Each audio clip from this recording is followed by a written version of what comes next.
This is a stimulus update and daily news report. Got some big breaking news to share with you. Senate has just passed a new bill as well as a new resolution against Putin and his war crimes. Gas prices are still high but slowly going down. Meanwhile, many states are giving out gas stimulus checks, and Mississippi is the latest state to give a 6-month gas tax break. I'll play a video clip from Bernie Sanders as well as a few other important updates.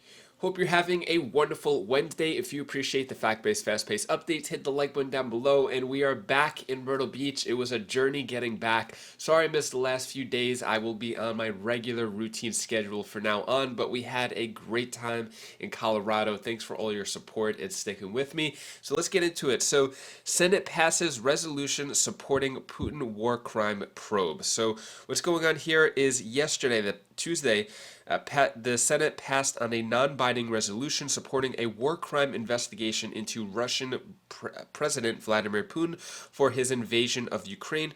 The resolution, spearheaded by Senator Lindsey Graham, passed by voice vote after negotiating changes to the resolution with Senator Rand Paul. Now, what they're saying here is the next step for me is to work with our British allies and hopefully others to create an intel cell that will make available to the public Russian military units engaged in war crimes and start naming their commanders. And name and shame campaign is in the making. So I heard that there are still war crime investigations from 2014 when President Putin took over Crimea, which was part of Ukraine. And I hear that those investigations are still ongoing. So even though the Senate is doing this, I'm not really sure what is actually going to come about it besides a lot of talk. I'm not sure if any action can actually be taken against President Putin. But that's what I hear. Let me know your thoughts on all that down in the comments below. And then Senate unexpectedly approves legislation to make daylight savings time permanent. So this is another bill that the Senate has just passed. They just did this because since 1966, most Americans have been using spring forward, fall back type of daylight saving time changes. Take a look at this video clip right here explaining more. The Senate has already voted today in just the last hour to do something kind of interesting. It's not happening yet, but they're looking to make daylight saving time permanent as soon as next year. Meaning, you know how you just switched your clocks over the weekend? You won't have to do that anymore. It would make those afternoons in the winter a little bit brighter. It would make the mornings a little bit darker. Obviously, this still has to go to the House, but I want to bring in NBC News correspondent Leanne Caldwell because, Leanne, like this, talk about something that affects every American, or most Americans, right, unless you live in maybe Arizona or Hawaii. But, like, to even think about the fact that maybe we're officially done with daylight saving is sort of weird. What's the deal? So, Hallie, I think every parent with young children would probably jump up and down at this news. As you know, their body clocks, kids' body clocks do not change very easily.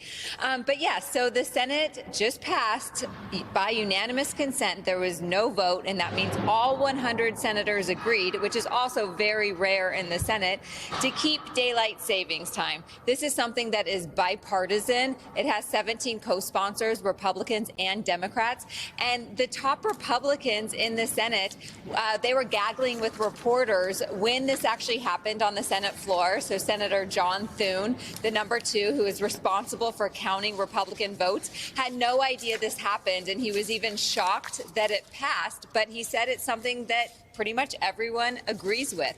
So, of course, as you mentioned, it then goes to the House of Representatives. We have no update yet if the House is going to take up this bill. But if they do, and if it passes, then it goes to the president's desk where he could either sign it into law or veto it. But I have a feeling that if he were to veto it, that would be overruled, given how popular this idea is on Capitol Hill, Hallie. So is this real? Like, could this really be it sounds like it is, Leanne. It could be something that actually really passes sometime soonish?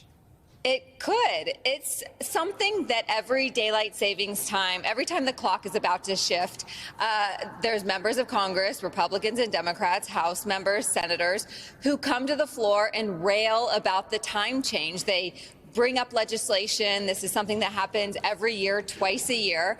And finally, legislation, this bill, has passed. And so, again, like you said, it has to go to the House. But it is real, and it could happen. So We'll see where this goes, Hallie. It's very. What are your thoughts? Do you like daylight saving time? Is it a good idea to change the clocks? Personally, I'd rather just not change the clocks because then I got to go all around the house and switch everything. I guess that's a first world problem, but let me know your thoughts on all that down in the comments below. So, stimulus checks kept millions of Americans out of poverty.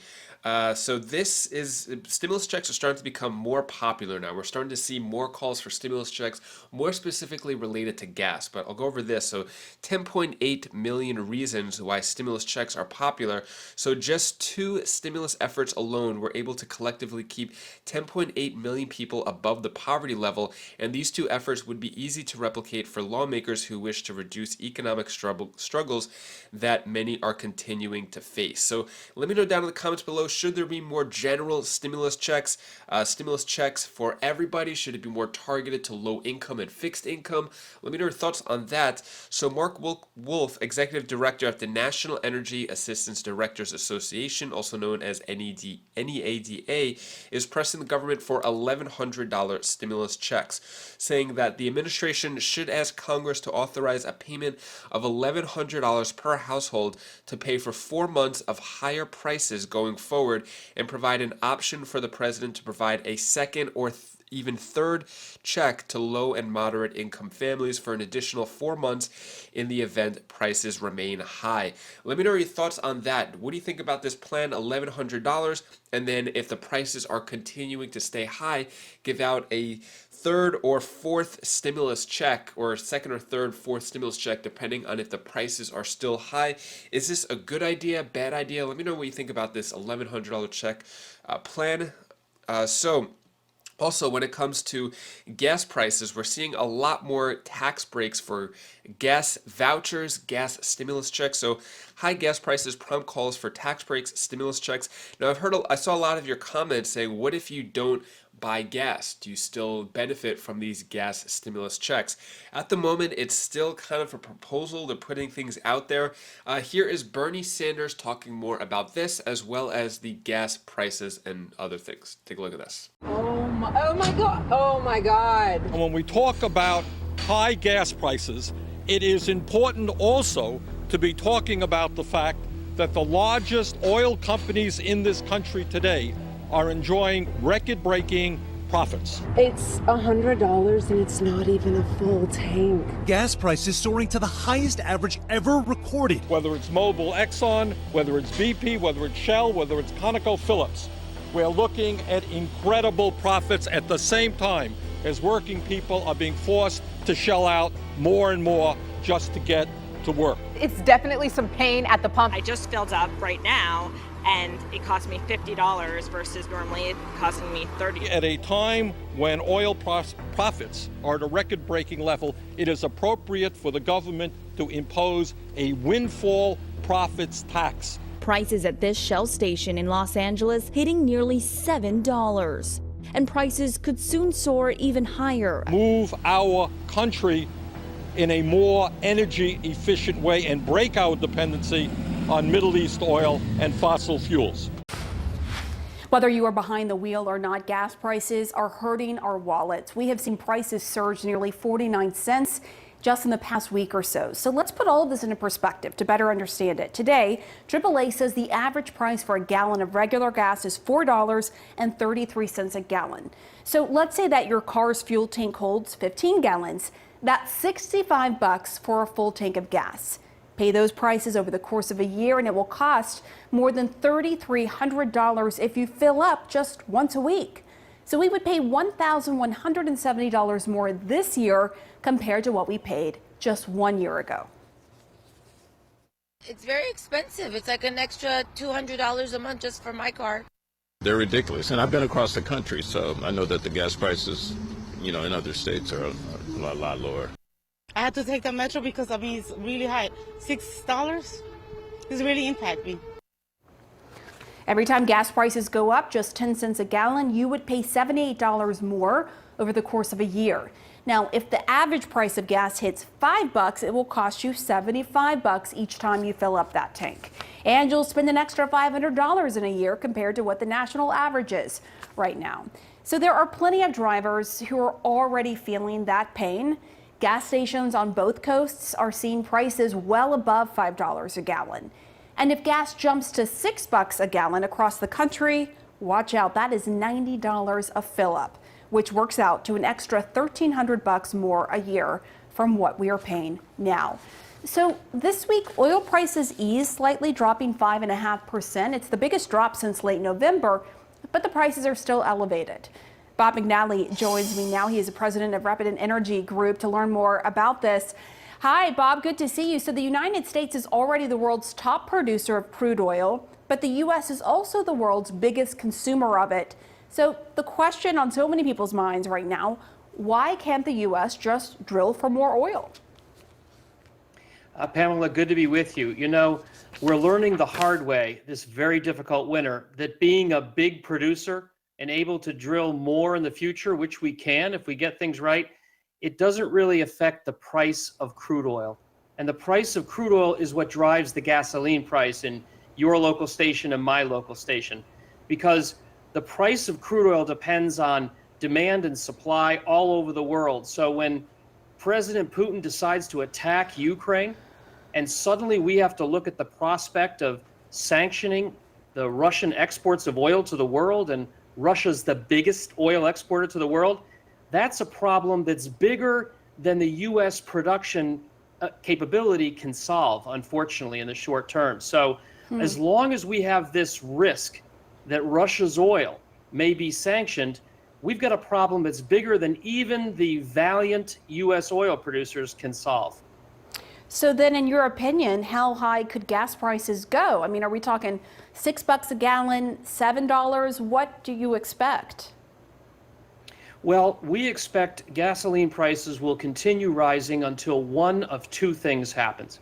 Either there's going to be some sort of resolution to this war in Ukraine, President Putin's attack on Ukraine, and the risk to that oil supply being cut off from Russia goes away. And if that happens, prices will drop immediately. But if that doesn't happen, I'm afraid pump prices could easily rise towards $5 a gallon or even more until we get to the point where folks have to just stop driving as much, or even economic activity around the world weakens. That's just the hard reality of the global oil market. When you have this kind of a supply shock, it either goes away or it drives prices higher until demand falls. All right, I want to get to this viewer question that we have for you. This viewer is asking, if Russia only accounts for roughly 3% of our oil imports, then why is the price of gas affected so much? We still have roughly 97% of our imports available. And I know you sort of touched on this, but if you would expand on what you were saying about that, Bob. You bet. And it's important to understand whether or not we import oil or export oil. And the United States is pretty much self-sufficient. We're actually a net exporter. That doesn't matter for the price of gasoline. It doesn't matter. Why? Because oil is traded globally and is fungible. It's priced globally as well. So everybody pays the same price. Russia, Saudi Arabia, the United States, everybody, whether you're a small producer or a big producer, because it is a traded global commodity that's priced in world markets. So it's a good thing to produce more like we do. It gets our trade deficit down, it improves our national security, but it doesn't mean we can sort of wall ourselves off or insulate ourselves from the global price of crude oil. What are your thoughts on that? Should there be gas stimulus checks, more gas vouchers? Ironically, as this news is coming out, the oil prices have gone below $100 today.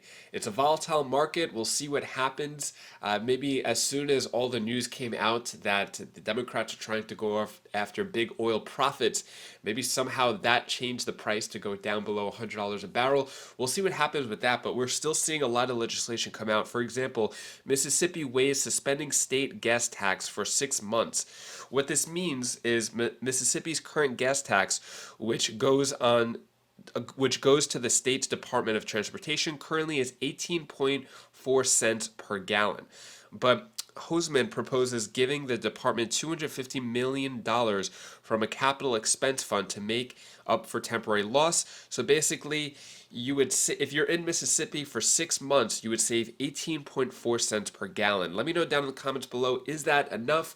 Let's say a 10-gallon tank, that's about $1.84 that you're saving for every 10 gallons you fill up. Is that enough? Should there be more? Is this a start? Should more states adopt this as well? Let me know your thoughts on all that down in the comments below. And that is all the news that I have for you today to hopefully brighten your day a bit. Here's my daughter Bella's tip of the day. Guys, this is Bella. This is my tip of the day. And what you could do is whenever you want to do something, you can't always feel hold back. You have to just have to explore. You have to open your heart to everything. You have to explore one thing. Thank you so much for watching. Appreciate all of your support. So we are back at home in Myrtle Beach. It was a journey. We left Denver at around 9. Yeah, it was around 9 a.m. We left our hotel, which I got for free. If you want to check out any videos of how I get free hotels, free flights, you could, check my videos from pre-2020. But anyways, we left the hotel, and then it was just all day, 2 flights with 2 hours in between, rushing.